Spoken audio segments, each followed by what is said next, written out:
I am anti-Wonderkid and Football Manager, and I'm going to try and convince you guys why you should maybe try it in your next save.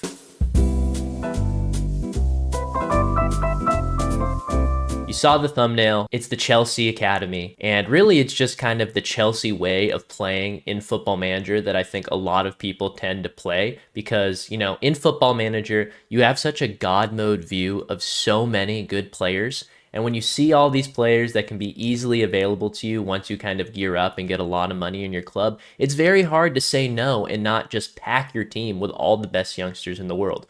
I want to plant my flag in the hill, plant it in the sand. I don't know what the saying is. I want to plant this flag that we should stay away from that. There's a few points that I want to make in regards to why I think this is a good idea, why I think this will make a more immersive and story-based save for your next football manager save, and why I think if you kind of play in that Chelsea style where you accumulate Wonderkids over and over, all of your saves are going to end up being the same no matter where you're playing them. So let's dive into it and let's find out why your next save should be totally anti-Wonderkid. My first point, and probably the biggest point, which kind of inspired me to make this video in the first place, is that you do not need every Wonderkid. Like I mentioned in the intro, you oftentimes have this huge overview of all the best youngsters in the world once you get to a certain stage, once you get to a certain financial position in Football Manager. And I often find if you play it that way every time, no matter what team you're on, you're going to end up being in the same place in every save.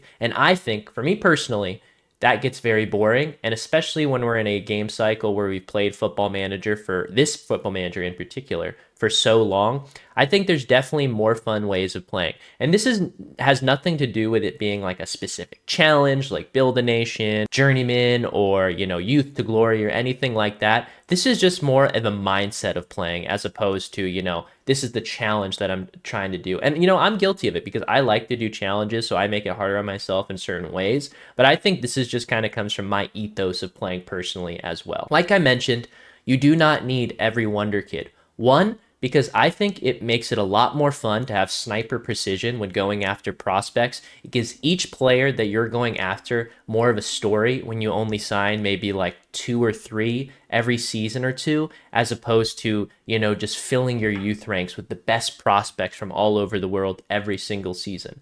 I think one thing that I think is super underrated in Football Manager and makes for more compelling story is, yes, have that knowledge of all the best players in the world. Scouts all over the world, teams all over the world know who some of the best prospects are, some of the best players are. But that doesn't mean they're necessarily going to go after all of them. Not for the same reasons that I'm going to explain now. In a perfect world, they could get all those players, but that's not realistic. In Football Manager, the game and yourself and the way it works, it's very easy to manipulate it and get all these players to your club. If you're Man City, if you're Man United, if you're Barcelona, if you're Real Madrid, it's not like they get every single Wonderkid in real life, but in the game, you could get all the Wonderkids that you want at the end of the day because of the reputation. I think a compelling story is being able to play against all the best Wonderkids. You don't need all 20 of the best Wonderkids of like the past 3 seasons on your team or affiliated with you. I think it's just as fun to play against them, track their careers, see how they do. How often do we find ourselves looking at saves and just tracking the careers of players, going back and just clicking around? That is like half the fun of Football Manager. Just clicking around, seeing history, seeing how their careers panned out, and how cool is it when those careers cross over with, the save or the teams or the places that you have been in your save as well. That is what kind of creates the story of football in real life, and that's something that I try to replicate in my saves every time. Sniper precision in terms of recruiting players, just a couple as opposed to going after like 10, 20 players a season. It's overwhelming for me. It's very easy to be overwhelmed by choice in real life, and that's what I'm trying to stray away from in Football Manager as well, because I think that allows you to have a lot more of a compelling story to tell that's more controlled and feels more personal to you. Sniper precision. We're going sniper approach as opposed to shotgun approach. Scout these guys thoroughly. Figure out if they will fit in your system. Just because a new shiny toy presents itself to you in the scouting recommendations doesn't mean that you need that for your team. And I think having that restraint, having that prolonged, success of building players from within, and that's going to lead to my next point, is a lot more satisfying than just being able to grab the best players that pop up in your scouting every single year and then putting them on your team and kind of ignoring some of the things that are happening within your organization, that could be even more of a compelling story. I think one thing that I really like to do in any save and in any transfer window, in any transitionary time between seasons, whether that be January, the summer, between a promotion, between a relegation, is when I'm kind of setting up my scouting big board. And I love shortlists. I like to organize my shortlists in very specific ways. I like them to be, well organized for position, for needs. For one thing I like to do is if I know I might get promoted or stay in the same division. For instance, in my current save, we are trying to make our Portuguese third division team go to the second division. I have a short list for players that I would target if I get promoted, and then I have a short list for players if I stay in the same division. And kind of what that does for me is it allows me to have clear targets, and it's just a few. I don't want to pack my short list too much unless I'm doing a specific challenge. I just want 3 to 4 players per position that I really am actively targeting. And, like I said, it's sniper precision. But I'm getting away from the point. What I always tell people in my stream and what I always try to say for my own save is when you're identifying a position or a place that you're trying to improve your squad, always look within first. And I think one thing that there is to say about, some alternate skin types like Musterman that doesn't show attributes is, as football manager players who have played this game for a very long time, you see the attributes, your brain goes, oh, these physical attributes mean the player is definitely going to be good. Yes, to a certain extent, but I don't necessarily think that's always the most fun way to play. I don't want to get the same result every single time in every save, just knowing if I recruit these type of players for this tactic, no matter what team I'm on, no matter where I'm going to play. One thing that I'm doing in my Rabo de Pesce Canada Build a Nation save is we're only recruiting Canadians and partial Canadians from outside of the organization. And then from within the organization, we can only sign players from the São Miguel Island where Rabo de Pesce resides. So that really makes it so I have to look within. I've created these, parameters for this save that makes me want to do it. But I also do this outside in normal saves, like if I'm doing a Tottenham rebuild or, some clubs that I enjoyed. Tottenham will probably need another rebuild this summer, so we might get on sometime in the future. And one little goal that I've set for myself is basically I'm trying to identify one player from my organization, whether that be my B team, my youth team, or maybe like a player that was barely getting into the squad last season. And I'm trying to integrate them into my club's plans this season. So basically how it works, in my first season, I found a goalkeeper who was young with a lot of potential. I made him my backup. I worked him into the squad. He was a cup goalkeeper. If we're playing a bad team or my main keeper gets hurt, he gets to work his way in. In the next season, I identified a midfielder with really good determination. He had a really good preseason. His ratings weren't the best at first, but I integrated him into the squad. And when our starting defensive midfielder got unsettled, left the club, I gave the guy from within the next chance, as opposed to looking away from the club and trying to bring in a instant replacement, because that's not where we were in the team's trajectory. I didn't need instant success from that position. I was willing to build this guy up and allow him to get the playing time he needs to become a player that I was looking for outside of the division. And now 5 seasons in, he is still my starting defensive midfielder in that anchor role. The next season, there was a Brazilian guy that came through the academy, not necessarily from the island, but still fits the parameters.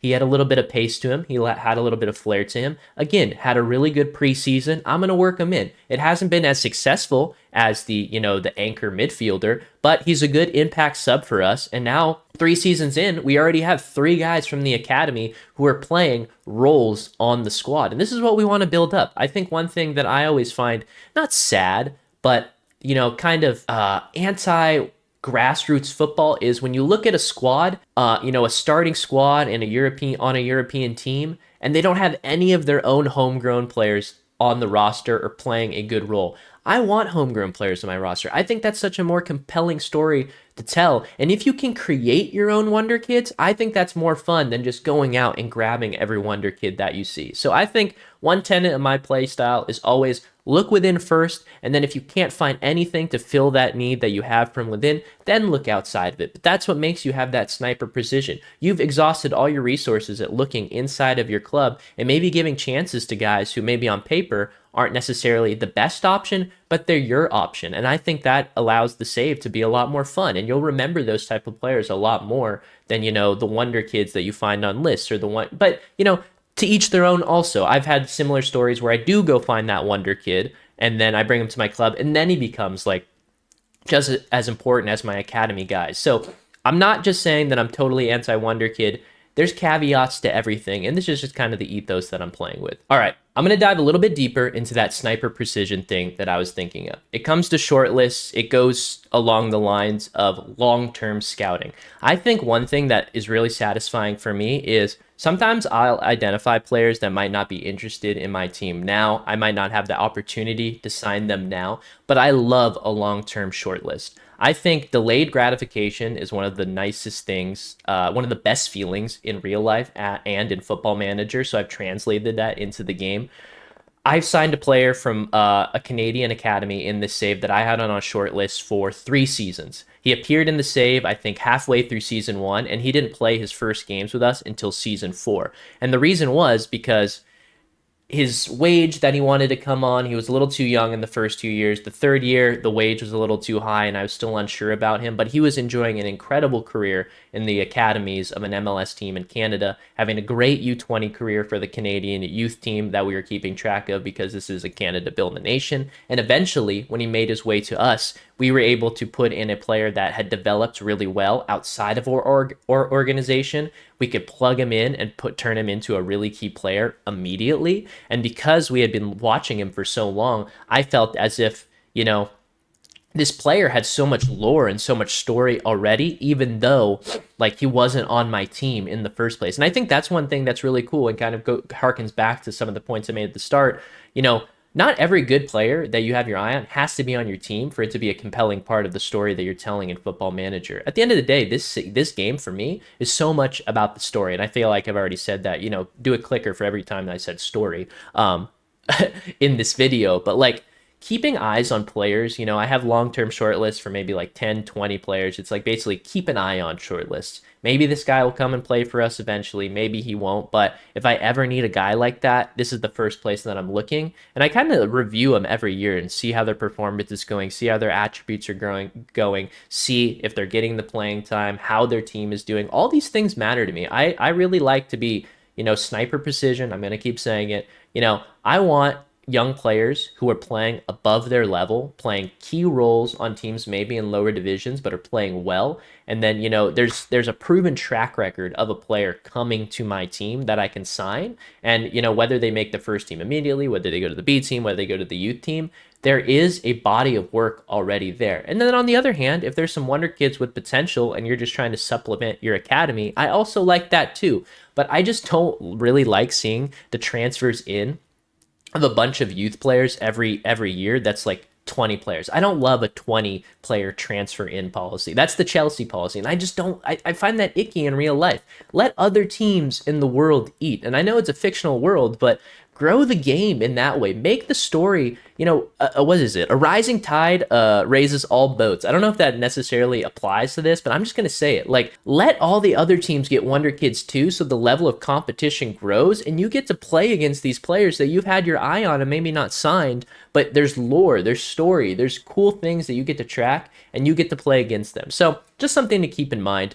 Long-term short lists are really good, and just try to stray away from, instantly reacting to that shiny new player that pops up in a scouting recommendation. I think long-term scouting, I think it's more satisfying when you sign a guy like that because you already knew a lot about him and you didn't just instantly react the first time that you saw him. There's no better feeling than seeing this type of intake in a save. Everyone's 2-star, 1.5 to 2-star ability, and 4.5 potential and higher. When you get like 5 of those elite talents, you've seen it. You've seen the clips of a Portuguese intake like a Benfica, a Dutch intake at Ajax. You've seen it.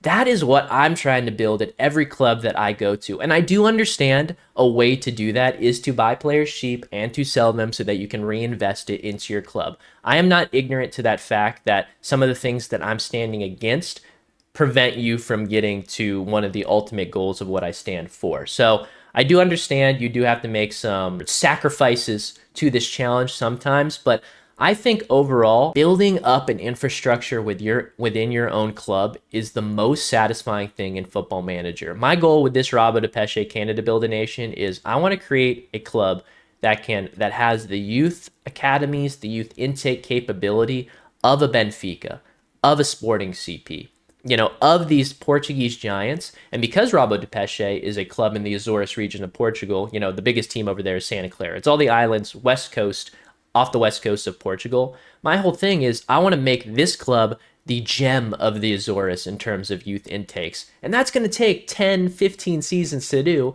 which I'm totally willing to do because I love a long-term story. But that is just at the total ethos of looking within.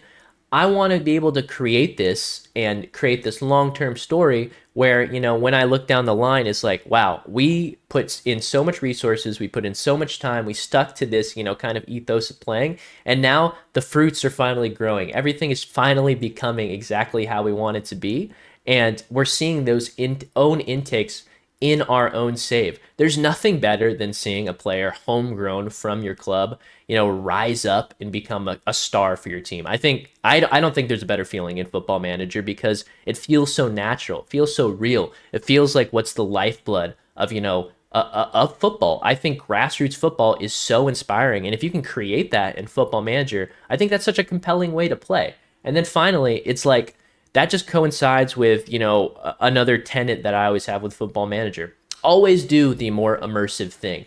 If you're trying to choose between two players, pick the one that your heart says that you want more. Get the 5'9" center back that's like Lisandro Martinez, that's more unique. Get the player from the obscure nation, even though the English guy is a lot better on paper. Find the players that are going to make your save more immersive, make your save more memorable, because that's really the reason that we play.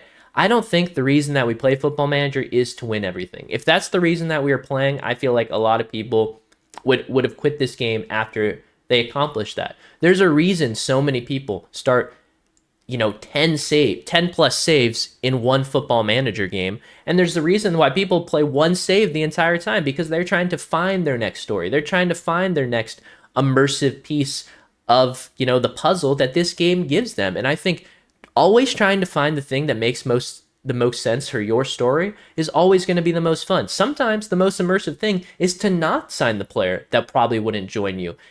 Sometimes the way the game happens is you can manipulate things with contracts, with reputation, with, a bunch of other factors that allow you to get players that you might not necessarily be able to get in real life. And I know this game isn't a perfect simulation of football, but a lot of the reason we played it is to kind of, simulate how we would want to see a club be ran or play in a certain style or do a certain thing.